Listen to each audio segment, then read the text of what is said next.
但追查事件真相，掌握政局变化。观众朋友你好，欢迎加入新闻大白话，我是主持人谭一伦。节目一开始来介绍今天的特别来宾，首先是前国安会副秘书长杨永明。一伦好，各位朋友好。还有淡大战略所教授李大中。主持人好，大家好。还有退役少将厉正杰。一伦好，各位观众大家好。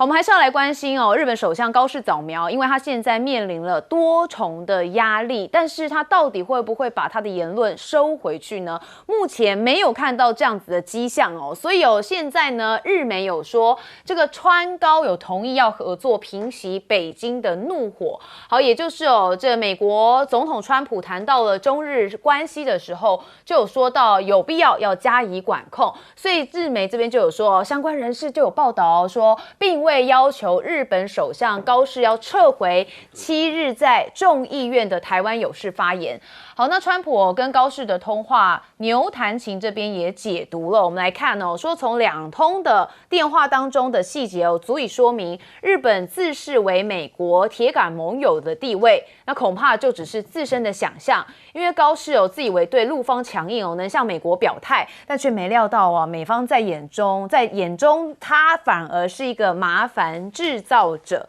那所以现在这个高市会不会选错边呢？因为我们看到在国内的部分就是日本国内高市的民调支持率非常的高，但问题是他还是面临了一些挑战，所以他最新推出了一项价值1350亿美元的经济刺激计划，希望能避免部分由于物价上涨引发的民怨，好再挽回民心那但人们担心说经济刺激的计划有可能会加重日本的巨额负债。那目前看起来日元已经出现了下滑，进而提升日本进口的成本，而且推高通膨，所以分析师认为高市早苗的高支持率是否会延续，尚需观望。好，目前高市早苗的民调会高的原因，自然是因为他跟中方的这个强力对抗所以引发的国内民族主义的升高。好，但问题是中方的这个报复力道也很大，所以也影响到日本国内的一些经济，那尤其像是旅游业等等的，那会不会变成是高市早苗另外一个困难点还是蛮多人看起来不乐观的。好，那当然朝日也认为中日对立会影响到美日关系，那内部也忧虑说这个高市跟亲台派的这个官房长官根本没有警觉。那政府人士就说，如果情况恶化从安倍政权以来建立的坚固日美关系就会动摇。那川普在电话当中没有表态支持高市答辩，对日本就是一个打击。好，所以整个看起来川普在跟高市的通话当中或者是他平常被问到这件事情的时候，其实没有力挺这个高市，就被认为其实是川普已经跟这个日本的关系不会像过去一样，因为他毕竟要考量到的是国际现实也就是中国大陆是一个非常这个急起直追的大国。好，那也有人认为对中强硬亲台派的高市跟官房长官都没有感受到这种危机，所以这恐怕还是一个非常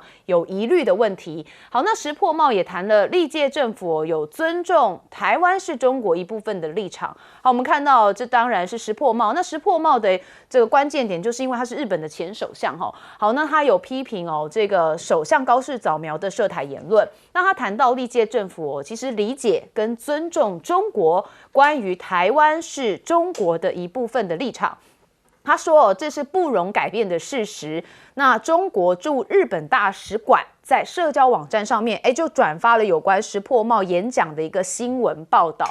所以这件事情也在日本也在中国有不同的讨论。那高市早苗现在在转移注意力吗？因为我们看得到日本债市爆发了严重的风险，而且在他一举之力之下其实是越陷越深，那他根本无力交代。那中日当下的激烈帮助他转移了日本社会的一个注意力。所以很多人说这个政治当然跟经济是挂在一起的，但当经济出现了一些比较激烈状况的时候，很多人就会比较稍稍忘记经济上面的困境。那到底日本的债务状况是怎么样？我们带大家看一下这总额已经高达了 GDP 的250%以上在发达国家当中是位居首位，远超过2010年希腊债务危机时的水平。所以日本央行不得不在应对高通胀跟高负债两难之下在走钢丝。那还有一个状况就是现在中国大陆的禁游令还是持续发酵，而且这效应是越来越大。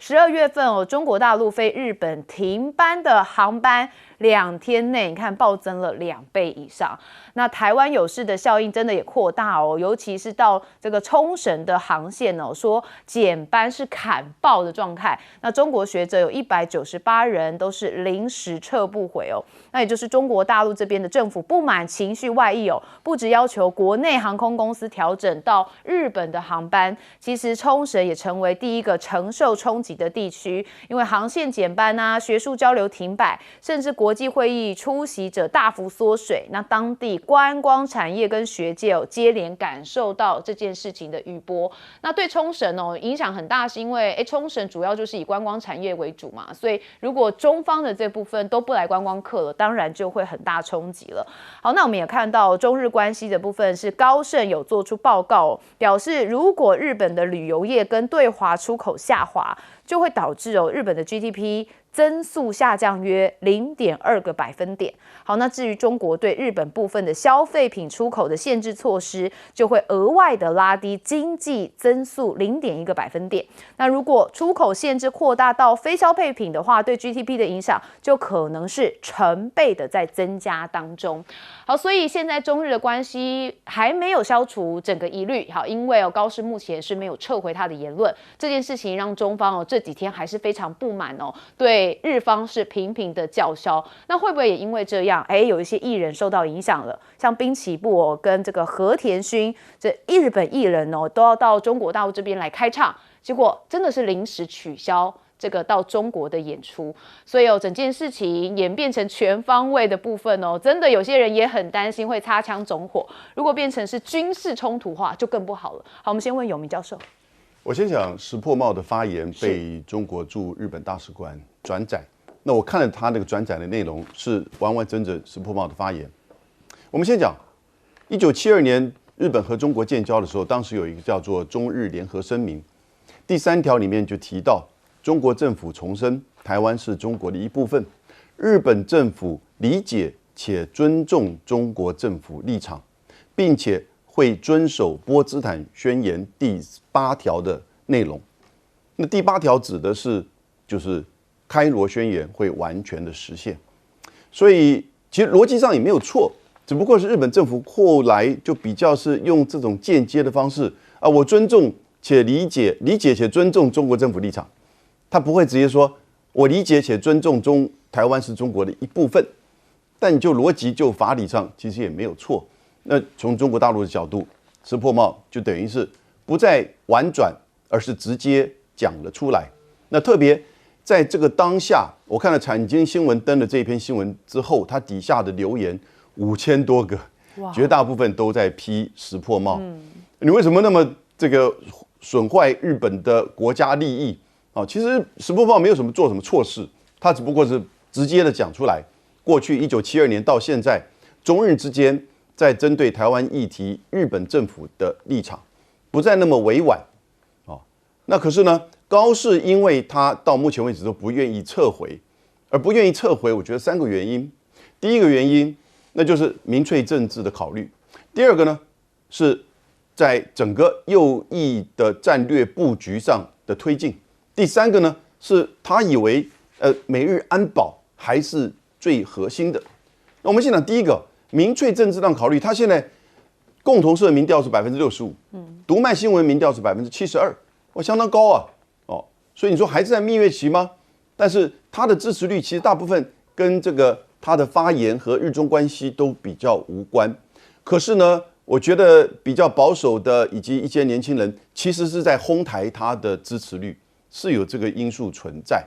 所以你不能说他的这个是虚的，可是呢，这是一个错综复杂的这个组合。那当然，他这个时候如果撤回的话，那就会让很多就是支持他的人会有一些失望，而且反而凸显了他这个发言是不是就是太过于冒进？因为他后来你看11月7号之后，11月10号一直到最近，他就不断的在修正，他不断的修正，不断的改变，然后呢退回原点，但就是拒绝这个撤回发言。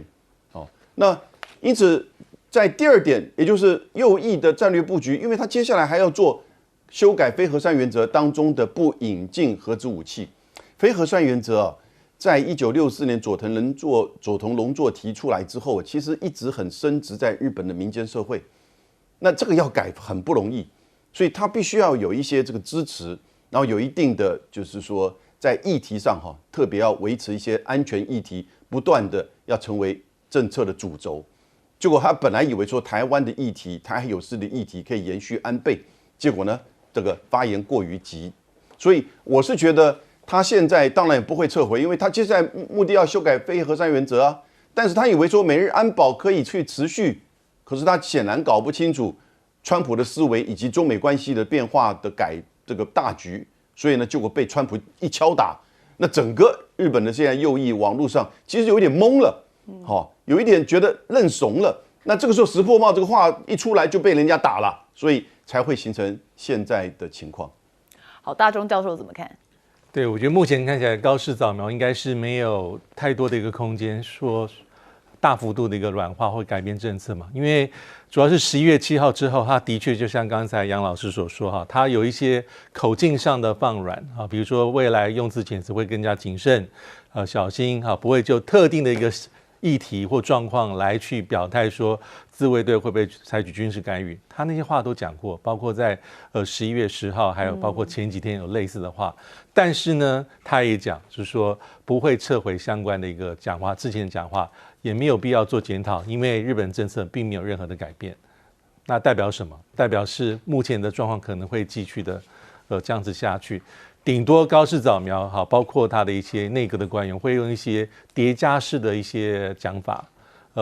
再度去诠释，或是一些补充一些讯息，但是基本的立场应该就是台出，不会有重大的改变。但这里面大家会比较觉得有意思的地方，还是美国的政策主要就是那2通关键的电话我们一直在讲说，一开始当这个习近平跟这个川普通电，然后中国大陆证实。一般的这个判断或是猜想，大概就是觉得说应该是北京习近平打电话给川普主动，然后里面谈很多，但是重点可能就是在台湾议题。但后来包括双方的证实了，包括中国大陆外交部发言人，还有美国的这个财长贝森特有证实说，是川普主动致电，先给习近平，再给高市。我觉得这2个顺序倒过来还是有一些差别因为假设是川普发动的话，那他先跟习近平，再跟这个高市早苗，我觉得基本上就很符合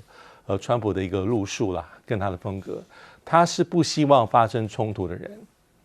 他可能先听了习近平很多的一些抱怨，立场的重申。那当然，川普还会讲一些他所在意的俄乌战争，还有包括农产品，还有经贸关税合作的一些东西。但他转过头来跟高市早苗打的电话，即便是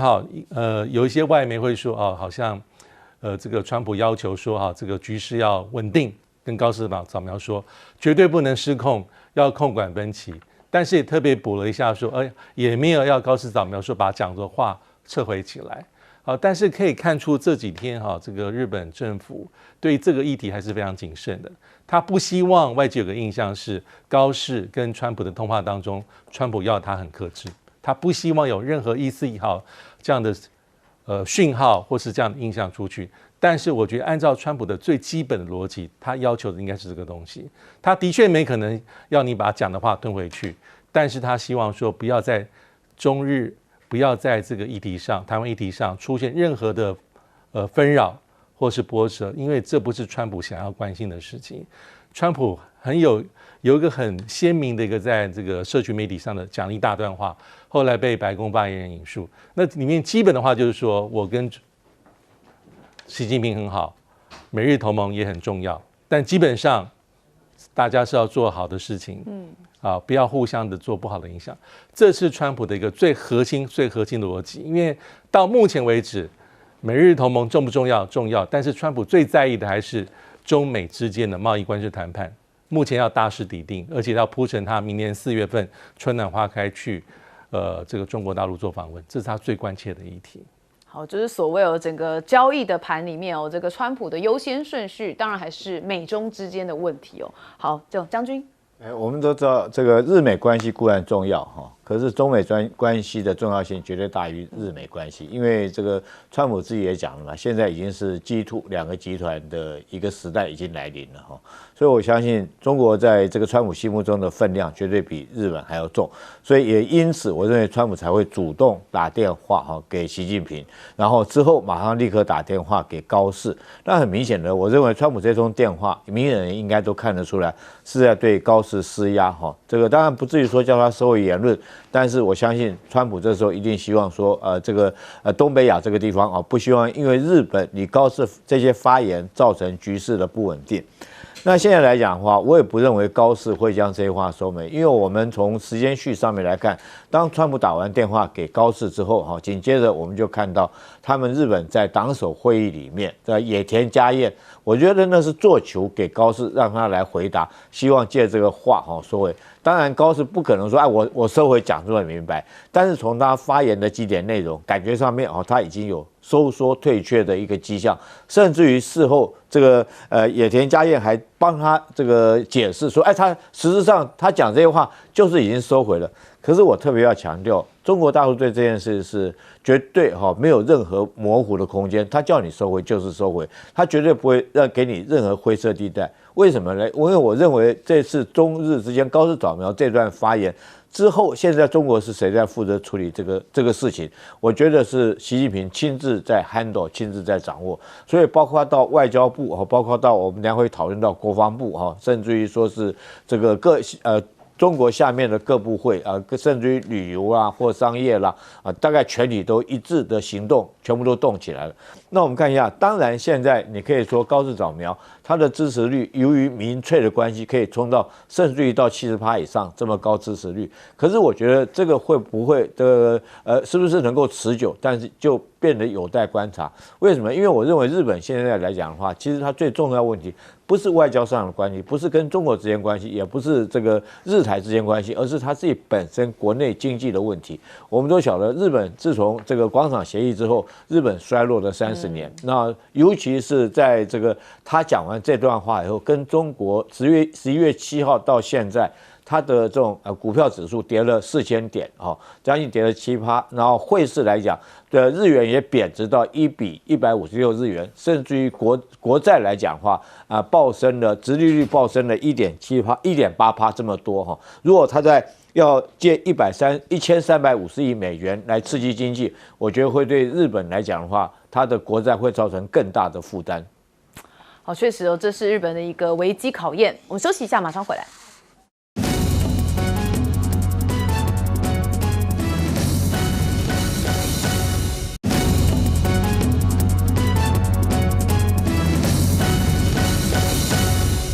好，欢迎回到节目现场。中日的冲突结果演变到琉球的部分，因为中国大陆对于琉球，他们也主张说也有这个主权未定论了。好，所以呢，来看看琉球主权归属这个中新网说这笔旧账是该算了。好，最近这个高市早苗发表了涉台挑衅的言论，表示台湾有事就是日本有事。那高市这一妄言说不但嚣张无理，而且还暴露了其对历史跟现实的双重无知。好，本身呢，日本在琉球，也就是今天的冲绳问题上面就遗留了一个至今未遇的历史农仓啊。好，这个是中国大陆这边的看法对于琉球的主权，他也认为高市现在根本都没有在面对。好，那日本部署中岛只是第一步，挑衅行为也引发关注大家因为知道现在在琉球群岛跟与那国岛，这个日本有计划要部署中程飞弹，那距离台湾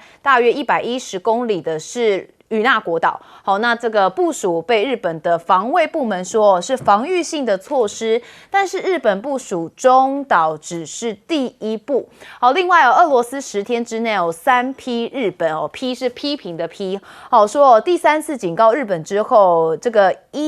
绍伊古就向中方发出了邀请。那中国的外交部说，这个应俄罗斯联邦安全会议秘书长绍伊古的邀请那王毅12月1号、2号号就要到俄罗斯这边来举行中俄第20轮战略安全的磋商。那值得注意的是这一次中俄战略安全的磋商时间非常的特殊。好，那俄罗斯这边现在跟中国大陆也是麻吉，而且对于日本的批评力道是炮口一致。我们来看俄罗斯的这个外交部发言人这个扎哈罗娃他也有特别的讲说，日本在美国指使之下，不断的将周边的岛屿打造成军事据点，此类的军事行动加剧了地区安全紧张局势。那已经多次向日方表达警告，那也反对日本以任何借口、任何方式来部署美国的中程导弹。好，那高市早苗关于可能修改无核三原则的言论，这个也踩到了俄罗斯的红线认为是极具挑衅性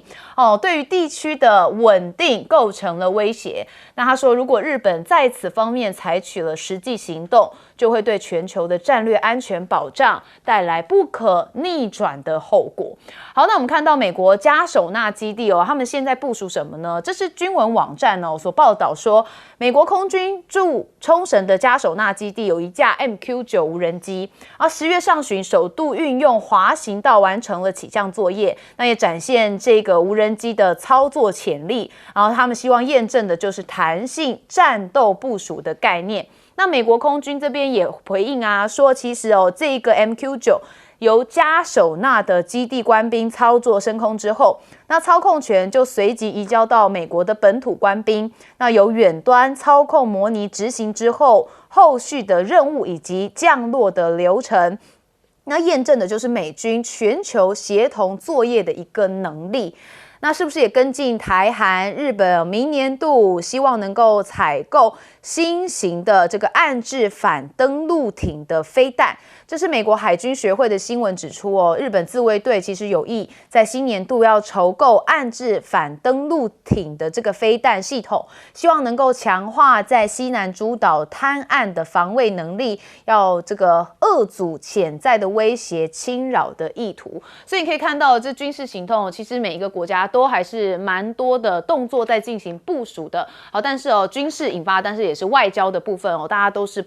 不断的在进行升级。好，但我们要看到现在中国大陆的军务还是步步并机我们先看到的是这个远火对海的实弹射击的画面曝光其实你看到这是中国某部队首次挑战对海上目标进行实弹打击。对海上目标的实弹打击不仅是扩大了这个远程火力的作战空间，而且在战术的层面上面也形成了新的威慑手段所以这画面看起来也让大家觉得现在中国大陆的军事力量确实是与日俱增。好，那再来看到亚洲的实力指数嘛，因为很多人说这个有国防才看得到实力那有实力才有办法和平。好，那中国大陆当然也是这样想所以你可以看到这澳洲智库这罗伊国际政策研究院最新公开了排行的显示，说中国正在印太迅速的缩小跟美国之间的军力差距。那中国的国防工业能力已经是跟美国来匹敌了，而且正在快速的扩张军事能力。那美国目前在军工产能上面已经正在落后了。好，所以此一时彼一时10年河东10年河西毕竟现在美国当然也希望能够跟这个中国还是在它之前，但是目前看起来中国确实是已经正在崛起，所以才会让川普这么忌惮嘛。好，我们还是回到一开始就是讲到了琉球主权的部分，我们先问永明教授。其实琉球是个王国，已经存在有数百年，从15世纪一直到19世纪。那这个王国当然同时面对日本跟中国，它是接受中国的册封。但是呢，日本就在1879年把整个琉球36岛给兼并，兼并之后呢，那就把它改名叫冲绳。1879年之后，他就开始对钓鱼台在做经营，认为它是一个无主岛，不是无人岛，无人岛很多，但说它是无主岛，也就没有国家宣称对它的主权，怎么可能在这个整个东亚几千年还会有岛屿无主？那事实上，在中国的历史上记载得很清楚，所以钓鱼台就跟基隆屿一样，是被认为是台湾的附属岛屿。但1895年日本内阁呢就用秘密会议宣布说把钓鱼台并入到冲绳里面去，成为日本的国土的一部分。那一年同时也发生甲午战争，签署了马关条约。所以从中国的角度，它就是好像都割给日本。那可是二战结束之后呢，对这个议题的确开始在浮现。我必须要讲，1895年之后，大家还记得吗？1904年有日俄战争，1905年日本就开始掌控整个韩半岛、朝鲜半岛，然后呢，到了1931年918事件，1932年满洲国成立，1937年卢沟桥事变。所以这一连串下来我必须要讲，当初的就是那个就是等于是开罗宣言没有想到冲绳这个地方其实要让它独立的。如果照刚才这个顺序的话，其实日本整个向外的扩张，这冲绳跟整个马关条约其实时间很接近，才差个16年。而冲绳过去400年是一个独立的王国，所以当时其实应该真的二战后的秩序是要让日本的军国主义的扩张所占领的土地、殖民的土地都要独立跟归还，那冲绳却没有顾及到。所以当美国战后整个占领日本跟冲绳，日本本土部分是1945年到1952年7年时间，后来美军去打韩战，可是之后一直到1972年，美军就是整个掌控的冲绳，包含钓鱼台，所以1972年才把冲绳的行政权还给日本。那钓鱼台的部分呢，他也还给日本，可是美国对钓鱼台说：“我对主权的议题没有立场。”哎呦，这个没有立场现在好熟悉哈。然后呢，但是他说钓鱼台涵盖在这个美日安保里面，所以这个时候，我觉得中国大陆，你既然在谈二战后的秩序，尤其是高市透过他的这个台湾有事的发言，就整个在法律上、在安全上、在二战的秩序上在做调整、在做甚至挑衅的时候呢，那中国就说，那我们来看看冲绳的问题。虽然冲绳现在你到冲绳上面去，其实主张冲绳独立的还是有，但虽然并不多，而被视为长久以来1972年之后呢，成为日本的一个县了。好，将军怎么看？其实这个新闻这个虽然说很低调，但是不得不让我们怀疑是不是发生了什么大事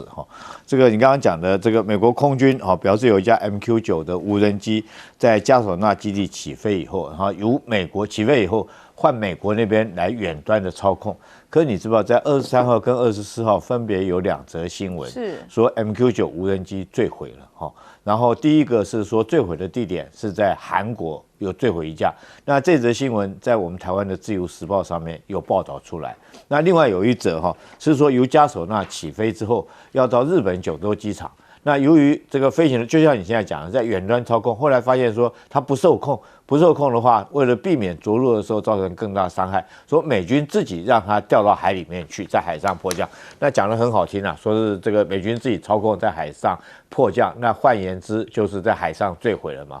那到底是坠毁一架还是坠毁2架？那这个现在来讲的话是同一架，那因为报道的问题出问题，还是说分别在韩国跟日本都有 MQ-9 无人机坠毁那真的是这个值得我们去这个去深究了，去了解。但是我特别要强调，选在这个时候这么敏感，这个中日两国兵戎相见，即将快要打起来的时候，突然有 MQ-9 无人机坠毁的讯息，那不得不让我们产生很多的问号，很多的联想。那第一个大家会联想就是说，这架无人机难道美军那么差劲吗？突然一下坠毁2下，那不需要跟南海的那个尼米兹一下15分钟之内有2架军机坠毁，那到底是发生什么事呢？那我们会不会联想到说是解放军在这边用电磁干扰的方式，让这2架这个军机，让这2架 MQ-9 坠毁了？甚至于你说，远端操控它没办法操控，就是电磁波把你干扰到嘛，让你没办法操控到这架飞机嘛。那当然，现在在这个兵凶战危，或者是双方有可能擦枪走火的时候，这则新闻，这则确实是非常的敏感。所以我看到，不管是中国或者是美军来讲的话，都非常非常的低调处理。可是如果说真的是低调，反而让我们起很大的疑心到底发生什么事？因为我们看琉球这边和与那国岛部署飞弹，日本确实是100%的挑衅。为什么我这样讲呢？你看飞弹射程110公，飞弹它的射程，最电导弹的射程最少是200公里。那解放军我们都知道，他如果说是这个要到这个太平洋去的话，不是从宫古海峡走就是从巴士海峡以后到我们台湾的这个西部太平洋海域。那你摆在这边摆飞弹，是不是对解放军的舰队就形成很大的威胁？所以难怪解放军会这么翘脚。好，我们再请大中教授说明。对，因为大家应该还有印象，几天之前日本新任的这个防卫大臣小泉进次郎，他不是视察了这个与那国，是。那而且时机点就这么的敏感因为才在高市首相在台湾有事集体防卫这个权利在国会的一个发言受到大家重视，有很多的一个风波正在风口浪尖之上。那我们也知道，因为与那国岛的这个地理位置很特殊，距离台湾大概就110公里。那岛上的居民不多但是我们也知道，过去10多年来因为日本一直在说要强化西南诸岛的防卫，那与那国岛大概是在好多年前开始就已经开始有这个陆上自卫队一些派驻包括一些雷达设施电子战的设施，还有所谓的监视的系统。那现在就是要确认这个根据最新的防卫大臣的讲法是要确认在与那国上面要部署飞弹，这个飞弹大概是03式这个地对空的防空飞弹为主这个是应该就是说这个道路不会有任何的改变。那我们也知道这个从这个石垣岛、宫古岛、琉球到奄美大岛，其实在其他的这些日本的西南诸岛上，早就有部署所谓的各式各样的飞弹不只是防空飞弹，还包括所谓的反舰飞弹。那目前来讲，目前部署在与那国的大概就是以防空飞弹为主，但是这已经是一个很重要的一个政治的讯号因为我们知道在日本所控制的这些西南诸岛里面，基本上都是中国大陆海军它进出了西太平洋重要的一个水道跟它重要的一个这个渠道，所以日本的这个动作其实非常的清晰了。它这个不言而喻的对象目标当然是针对中国大陆而来。那至于我们可以看到最近的因为中日之间的纠纷我们看到中国大陆基本上是在准备要祭出各式各样的手段从外交很强力的一个措辞，政治上的施压，经济还有包括这个各式各样旅游啦、观光啦，所以会让大家联想到过去中国大陆也曾经用很类似的方法在针对2012年这个钓鱼台国有化的那当时的日本，还有2017年因为当时韩国部署所谓的这个萨德飞弹系统，都有类似的一个做法。但是比起来，我觉得这一次中国大陆的动作是又快又急。我觉得唯一可以解释的地方是因为他要防患于未然了，防微杜渐，就是星星之火。而且这是高市早苗首相刚上任没有多久就发生，所以北京我觉得他下重手的原因是在这后面，因为他如果这一次没有办法控制的话，我觉得未来还会有更多很意外的状况出现，这可能是不是中国大陆所乐见的情形。我也认为高市早苗他本身的政治立场本来就比较敏感所以让中国大陆找到机会也是要修理一顿。休息一下，马上回来。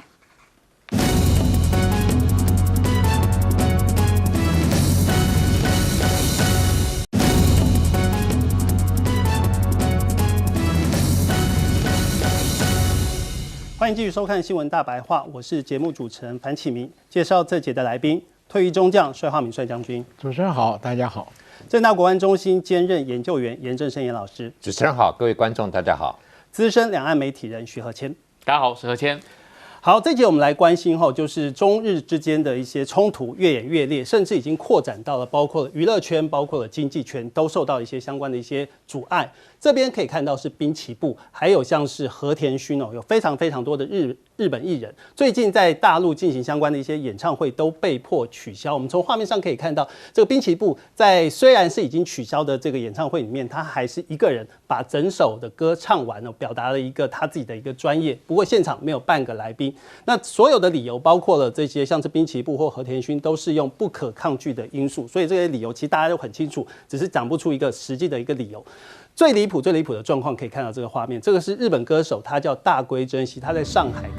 开唱到一半的时候，因为他那时候在唱《航海王》的歌曲，舞台突然就一片就暗了，所有的电都断掉，那等到灯光再次亮起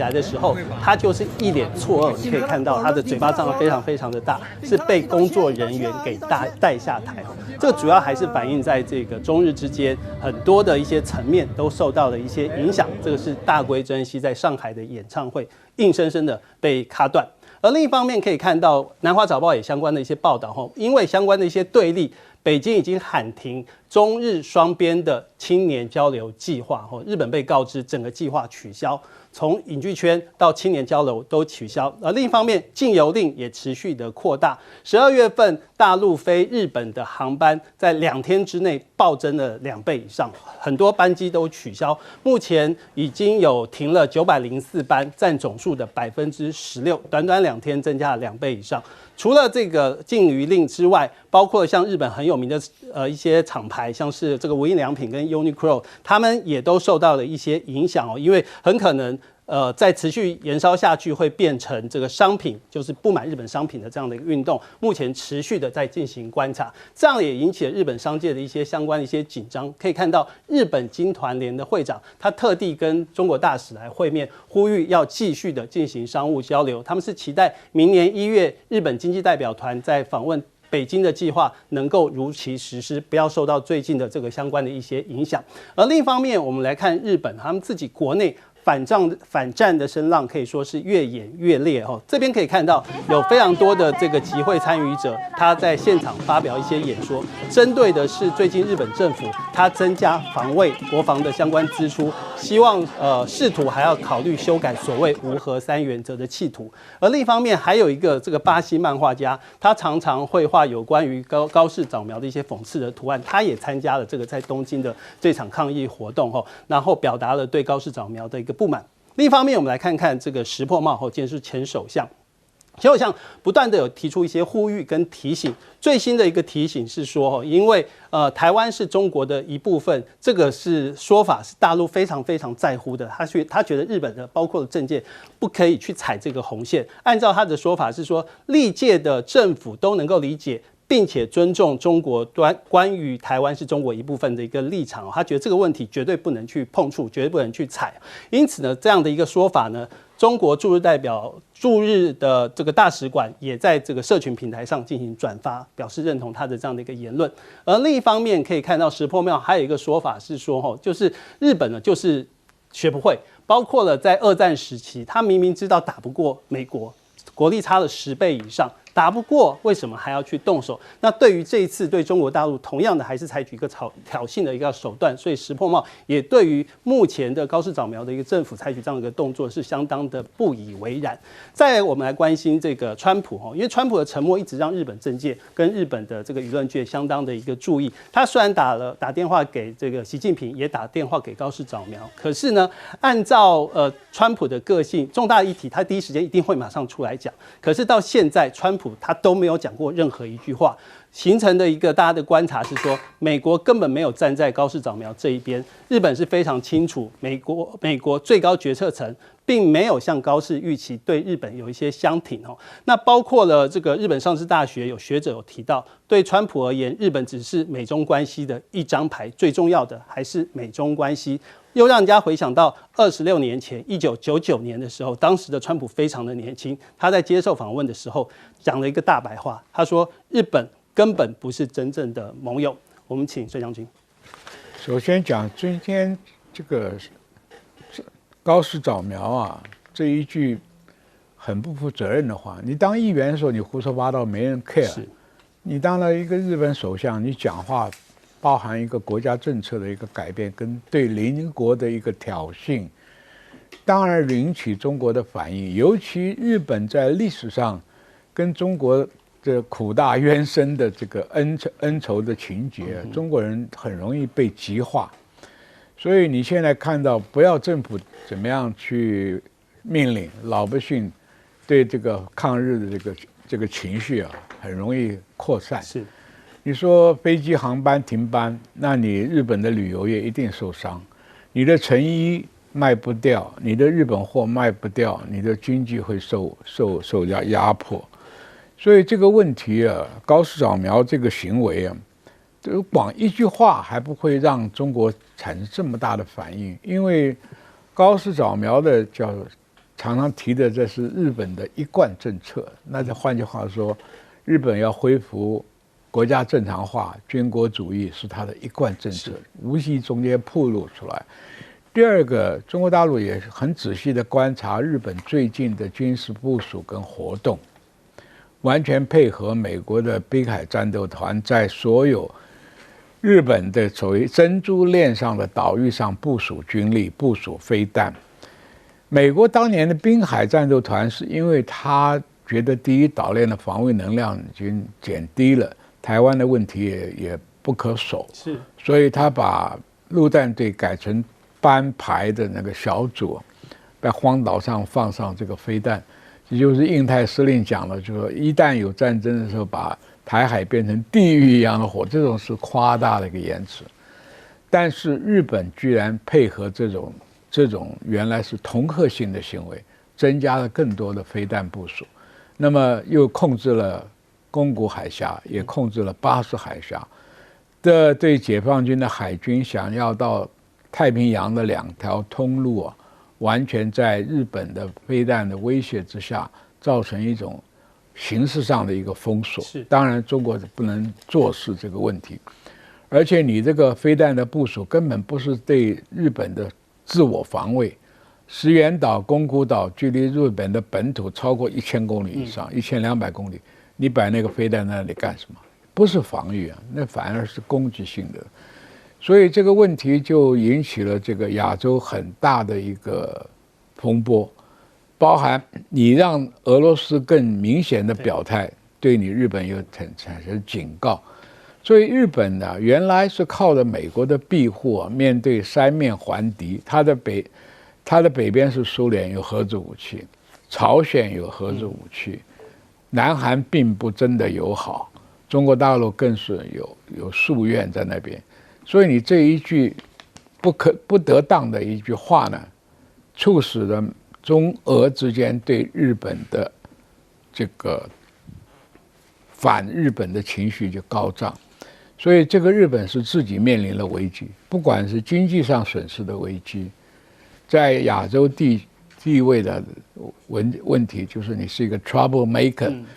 而且从跟川普谈话里面被斥责了，可以讲说你的地位在美国眼里也不过就是一张棋子、一张牌而已。所以这件事情等于揭开了国王的心意，你日本的地位跟你所扮演的角色，跟你引出来的危机，大家都看到，包含日本的老百姓也看到。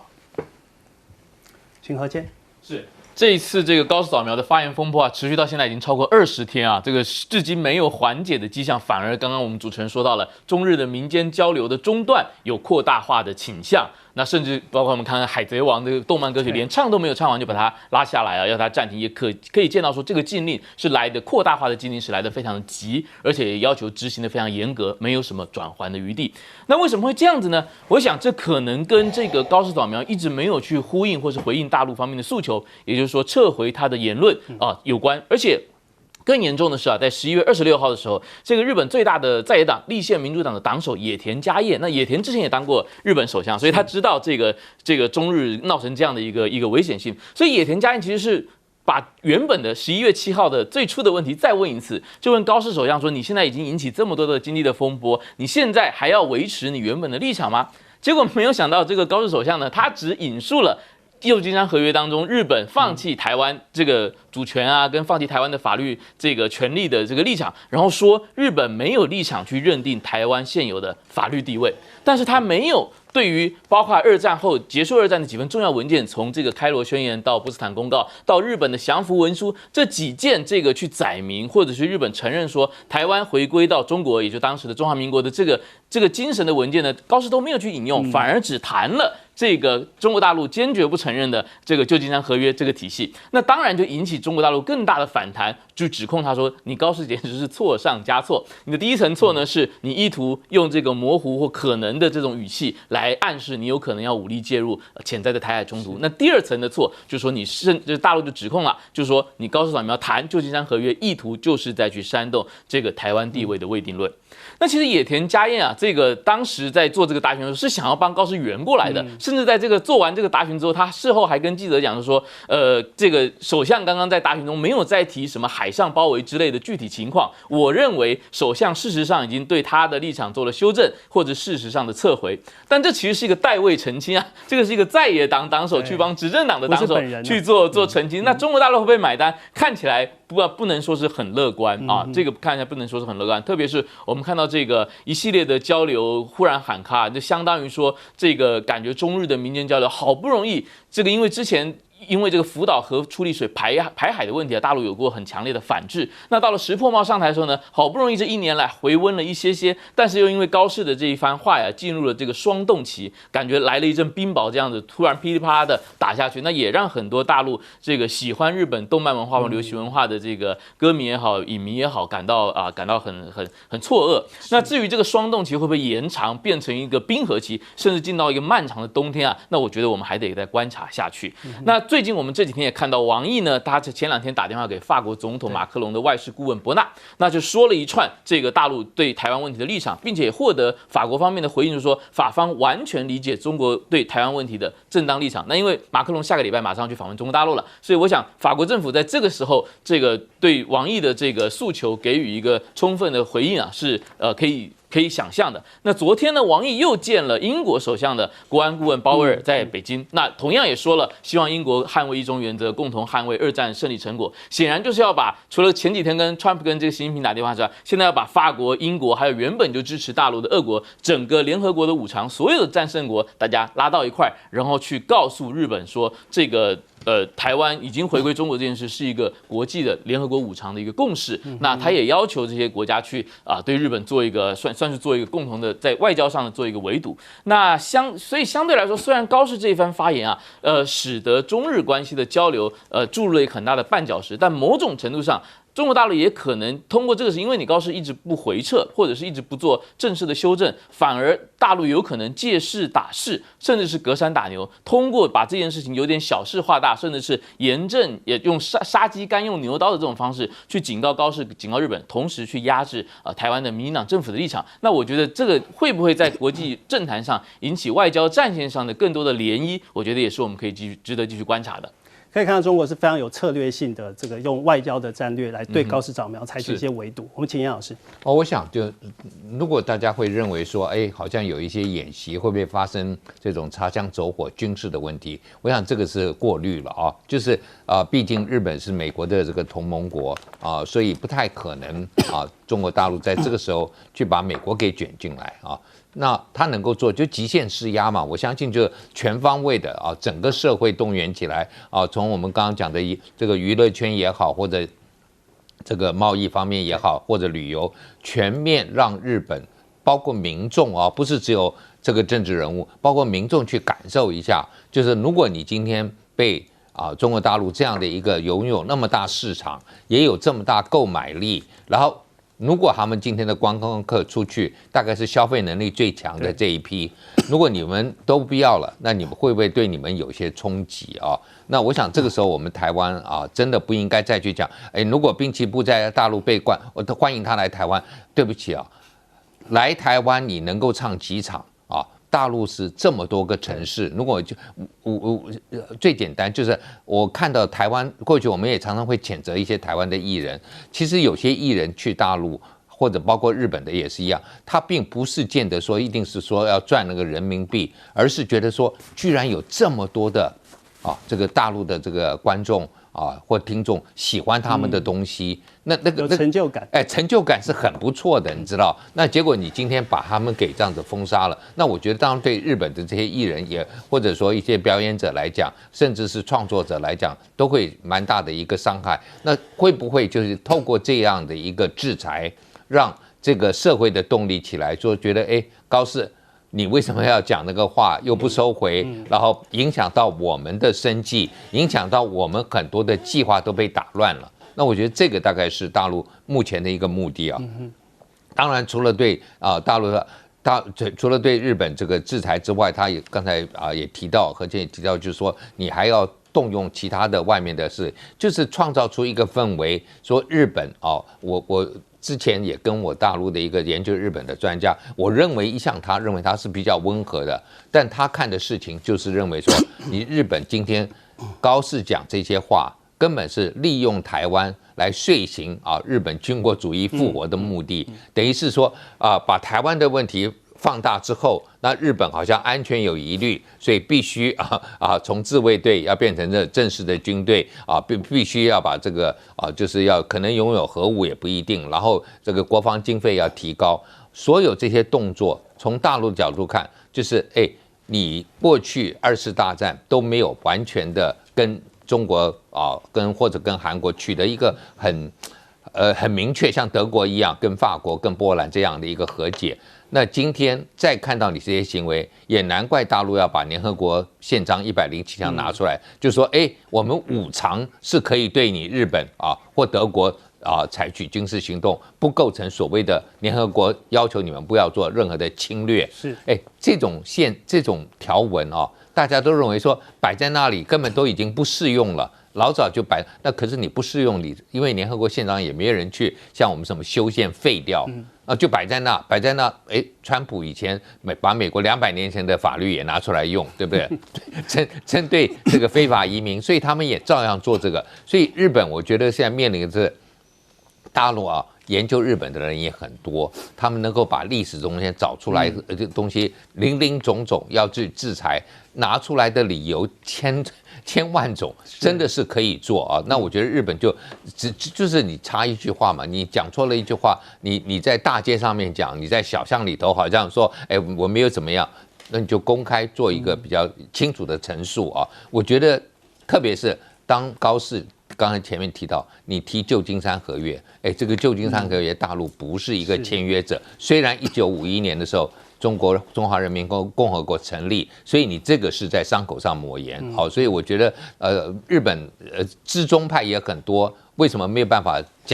想出一个比较好的方式来跟这个北京做一个对话？我觉得蛮可惜。是，严老师刚才特别提到这个历史问题，我们就来看看，因为中国大陆现在历史问题，他提到的就是琉球主权。他就说，按照中国官媒的说法，琉球主权这笔账应该要算一算主要是针对高市早苗在台湾问题上想要动一些手脚，比手画脚，要先清理自己这笔历史烂账，所以把这个琉球主权这件事情抛出来。另一方面呢，这个大陆的一些媒体也把这个大陆导弹的这个相关的射程范围也公布出来，主要还是显示对美国盟友在中国导弹的都在全部在射程的范围里面包括可以涵盖日本、韩国和菲律宾，甚至可以延伸到第2岛链以东的这个海域。我们从这张图可以看到非常清楚，把这个导弹的这个射程图全部公布出来。相较于这个射程图，我们再来看看日本最近在这个距离台湾大概只有110公里的这个与那国岛部署的相关的一些导弹它的射程只有50公里。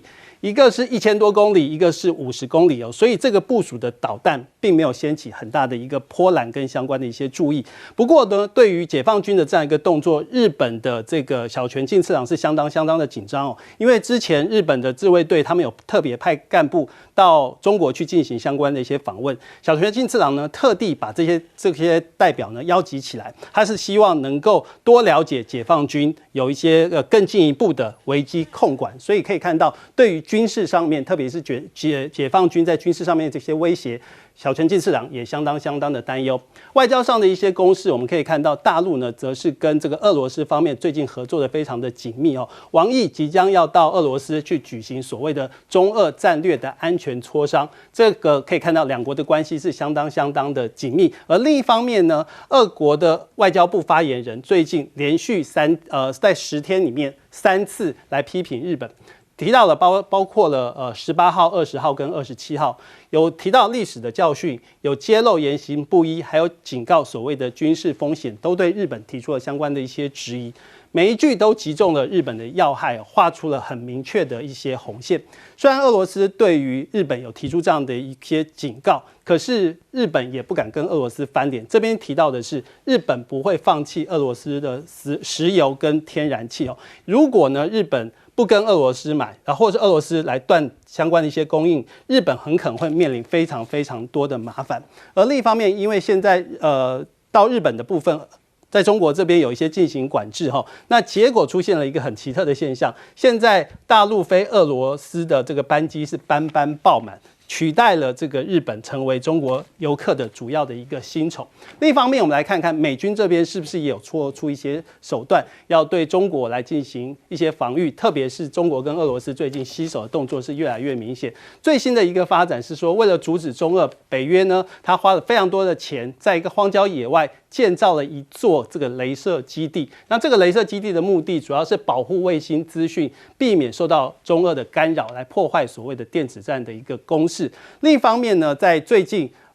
美国的这个征兵广告出现了一个很奇特的一个画面这个是美国陆军的秘密精神控制部队，它公布了一个让人家觉得毛骨悚然的一个新的一个招募的这个影片。这个是所谓的第4心理作战部队这个征兵的影片，里面播放了一个24世纪的30年代一个动画的影片，在这个镜头是可以出现士兵是站在平民中间，然后荧幕上是闪过我们无所不在，这个画面是相当的诡异。大家就说，难道美国想要用精神控制法来对付解放军吗？这个是所谓的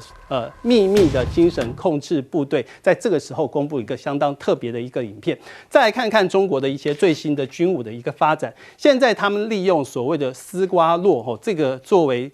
相关的材料，然后可以用在隐形战机的涂层，它这个涂层所谓的丝瓜络，它可以将雷达的讯号强度降低700倍，这个功能是非常的强。而另一方面，我们来看整体亚洲的在兵力上的一个实力的指数，在海空技术突飞猛进，目前2025的整体力量排名中，美国还是以80.4分夺冠，但中国以37.7分，可以说是紧追在后。我们请孙老师。首先讲这个隐形科技，现在是双方不论是飞机啊、军舰都在这上面下功夫，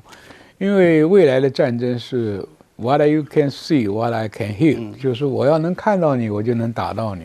那看不到呢，那就打不到了。所以隐形的技术啊，双方，可是我们看到美国的走的路子跟中国大陆完全不一样，所以中国大陆常常说你是领先的。但是我另辟途径，所以常常会弯道超车，超很凶。那这个丝瓜络它本身就像一个蜘蛛网一样的，这个吸收了这些化学材料以后，它让这个雷达波产生很复杂的折射，所以它达到比较好的效果。这样，我们现在回到今天的主场，中国大陆对日本采取这么强烈的一个反制作为。我讲过，属于历史的恩怨情仇。那么日本呢？石破茂讲了一句话，真的还原2次大战的历史。所以说，你明明知道打不过美国，你为什么要打呢？我把这个历史给观众讲一下。中华民国在抗战前4年的时候，美国跟日本还有经贸来往，还卖石油给他。那个时候，日本想要扩张，因为他的陆军在中国东北已经打了4年了。日本的军队里面很奇怪，军种跟军种之间不互相竞争的。那海军跟日本的陆军都是军阀，他那个时候的内阁是很文弱的，这些军阀头子啊就发生了冲突。那因为日本为什么要扩张战争呢？它有个很大的理由，就是华盛顿公约里面规定你的轮船多少吨位，石油只能买多少吨。那为了战争的需要，他觉得石油是很缺的，所以陆军那一派的就说，那我们就从中国一直打到南洋，去掠取这个印尼啊、马来西亚的这个石油。海军呢想说，你要来打，我一定要把珍珠港的美国海军干掉，你才有可能。其实这两个不是战略上的一个讨论，而是争取军费跟军事投资的金额。所以两派的主张完全迷失掉说真正的国家战力的这个战略思考，就是石破茂讲的，你明明打不过美国，你要去打它干嘛？那个时候打珍珠港的领军的山本五十六在美国当过武官，他非常知道美国的国家国力深厚，不能惹他，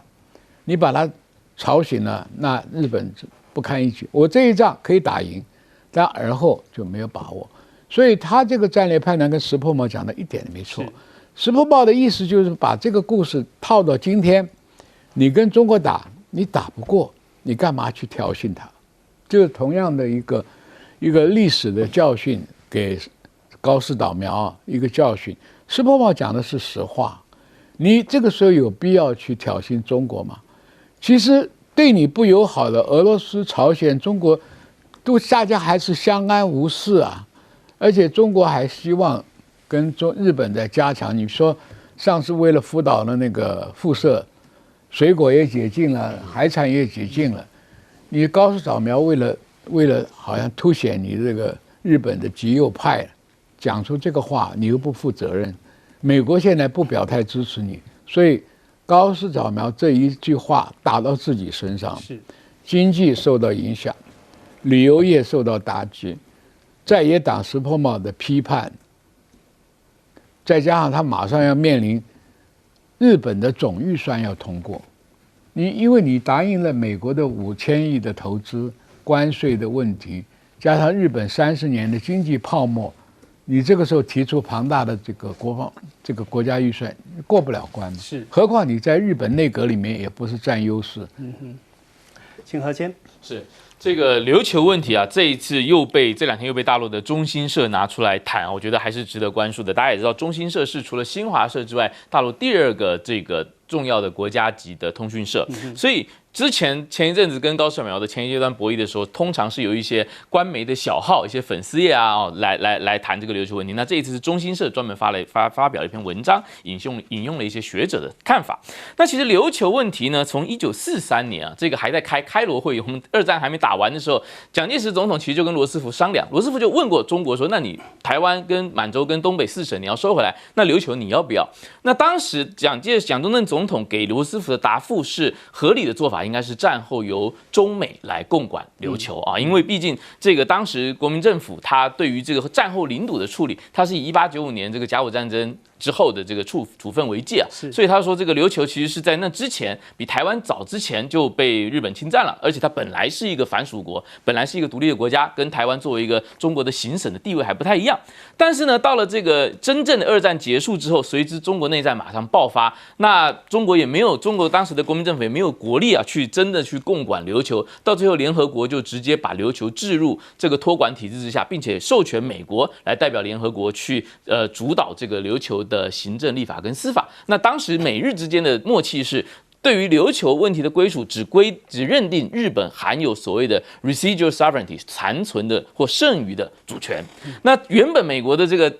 个意图啊，也是说就把这个琉球跟帛琉啊，或这个战后美国在太平洋托管的很多前日本占领地一样，慢慢让这个地方走向公投自治，然后独立。但是呢，日本国内有很强的希望收回琉球的声音，那所以到1972年，日本当时的首相佐藤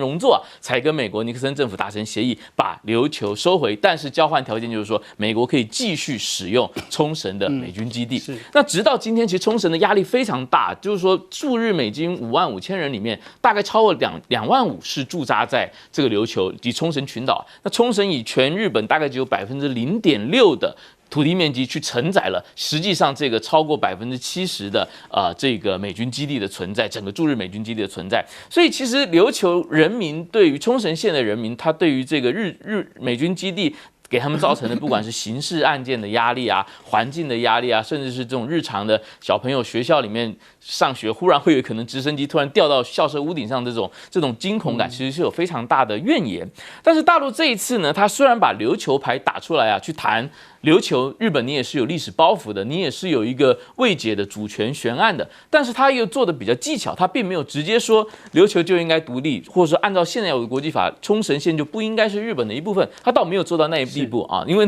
如果走到那一步，那中日之间的这个外交的基础就会受到很大的动摇。目前的发牌我们可以看得出来，就是像是类似于说对高市做一个回应。高市既然你要去炒作或者附和台湾第二未定论，那好，我也提醒一下大家，就是说琉球第二未定论的这个土壤跟法理的基础是可以探讨的，是可以讨论的。虽然它并不是一个外交的政策，但是呢，外交有原则啊，学术有自由，我就让官方学者来谈一谈。我没有说这是外交部的立场，但是我让学者在一个公开的媒体上来谈论这个事情，甚至是让民间的媒体去关注。那我觉得这也是大陆去出的一个牌。那长此以往，其实琉球冲绳县啊，其实蛮有意思的。其实台湾的立场一直到2006年，我们才把1972年这个冲绳返还这件事情才翻页翻过去。1972年，我那时候我还去查了一下，当时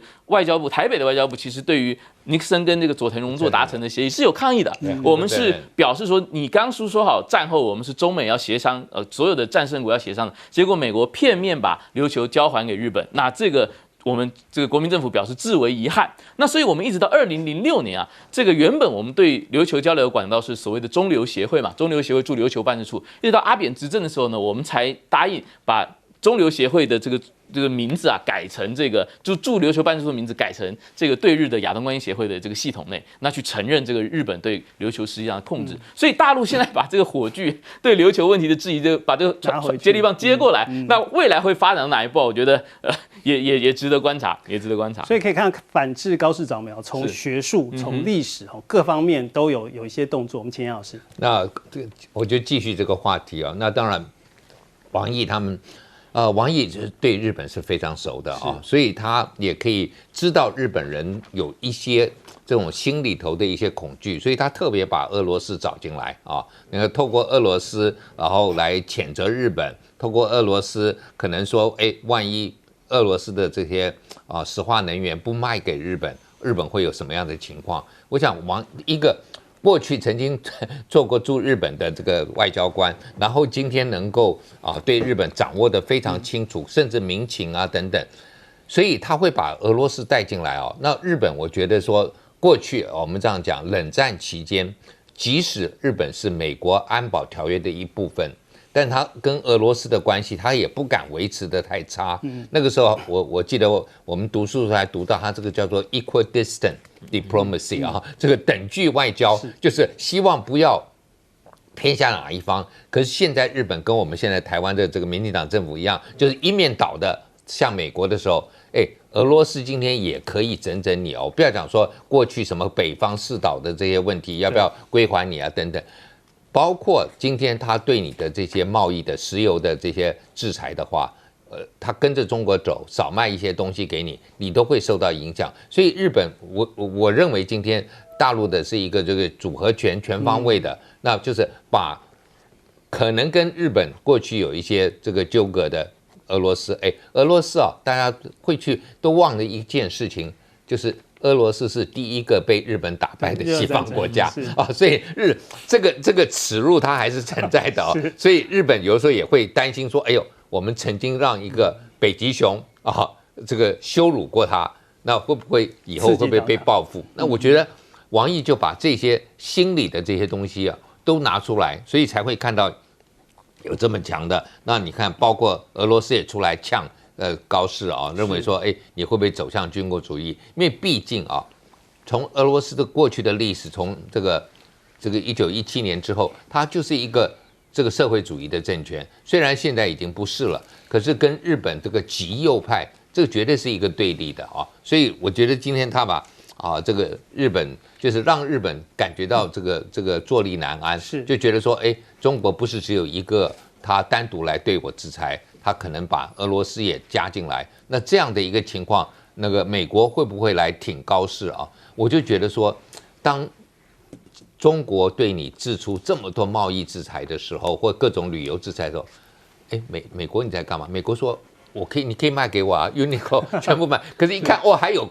关税，我觉得美国就是你有这个实力可以帮助你的朋友，结果你不但没有帮助他们。照样同样用同样的关税对付敌人，也对付朋友。我觉得这个是大家台湾也是一样，不要去想美国我们觉得我们是美国的好朋友，可以在这个地方美国可以稍微打开市场就帮助了很多，不会。